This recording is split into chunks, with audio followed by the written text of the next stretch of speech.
Pemirsa, untuk menjaga lahan pertanian tetap produktif, pemerintah harus memberikan insentif untuk meningkatkan kesejahteraan para petani.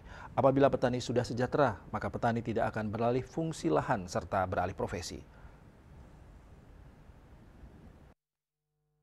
Hal tersebut disampaikan akademisi pertanian sekaligus Rektor Universitas Dwi Jendro, Profesor Igede Sedane.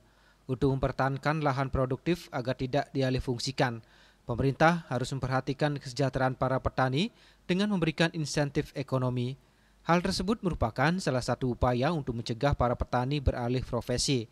Salah satu insentif yang dapat diberikan berkaitan dengan aspek ekonomi, termasuk penggunaan teknologi pertanian modern, perbaikan infrastruktur seperti jalan usaha tani, serta penguatan kelompok tani, sehingga produksi pertanian meningkat dengan kualitas yang lebih baik. Di beberapa daerah, terutama di dekat-dekat perkotaan, misalnya seperti Denpasar, Badung, Gianyar, Tabanan, ini sudah terjadi alih fungsi lahan, sehingga alam Bali ini juga sudah mulai menyempit.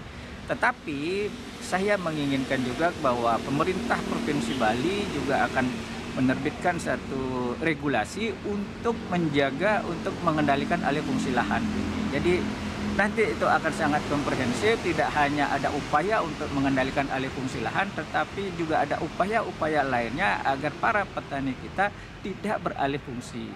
Lalu apa yang harus dilakukan? Di sana pasti akan ada insentif bagi mereka yang mampu menjaga lahan-lahan sawahnya ini. Kemudian salah satu insentifnya itu adalah di aspek ekonomi. Jadi sepanjang misalnya lahan sawah yang diusahakan oleh para petani kita itu memberikan nilai ekonomis yang tinggi, produksinya itu berkualitas, kemudian produktivitasnya tinggi, kemudian harga terutama waktu pemasarannya ini terjamin, maka saya sangat yakin bahwa para petani kita tidak akan lagi beralih fungsi profesi termasuk alih fungsi lahan. Selain itu, untuk meningkatkan minat generasi muda menekuni dunia pertanian, pemerintah dapat mengencarkan program Smart Farming dan Smart Agriculture dengan pemanfaatan teknologi pertanian untuk menghasilkan produk pertanian yang unggul dan berkualitas.